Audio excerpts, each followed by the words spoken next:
Qarabağ müqaviləsi bir neçə gündən sonra başa çatacaq Abdullah Zubir ilə yeni müqavilənin şərtlərini razılaşdı. Yarım müdafiəçi ilə anlaşma 3 il müddətinə uzadılır.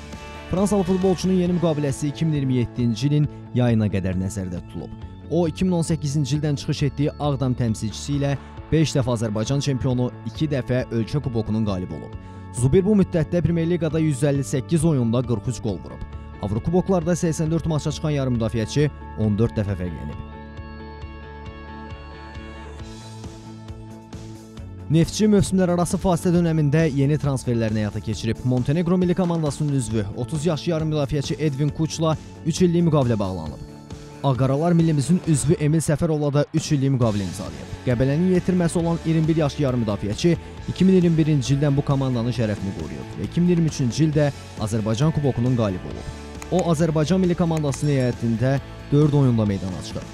Neftçi həmçinin 2024-25-ci illər mövsümü üçün ev formasını təqdim edib. Ev oyunları üçün nəzərdə tutulmuş forma klubun 1976-1977-ci illərə aid retro formasından ilhamlanaraq hazırlanıb. İstehsalçı firma tərəfindən xüsusi olaraq Neftçi üçün dizayn edilən forma ağ köynək və qara şortdan ibarətdir. Müasirləşdirilən yeni dizaynla klub köklərə bağlı konsepsiyasına sadiq qaldığını nümayiş etdirib.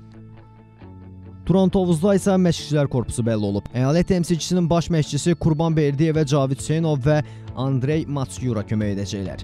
Yakov Erlich fiziki hazırlıq üzrə, Yevgeni Şetin isə qapıçıların hazırlığı üzrə məşqçi kimi fəaliyyət göstərəcək.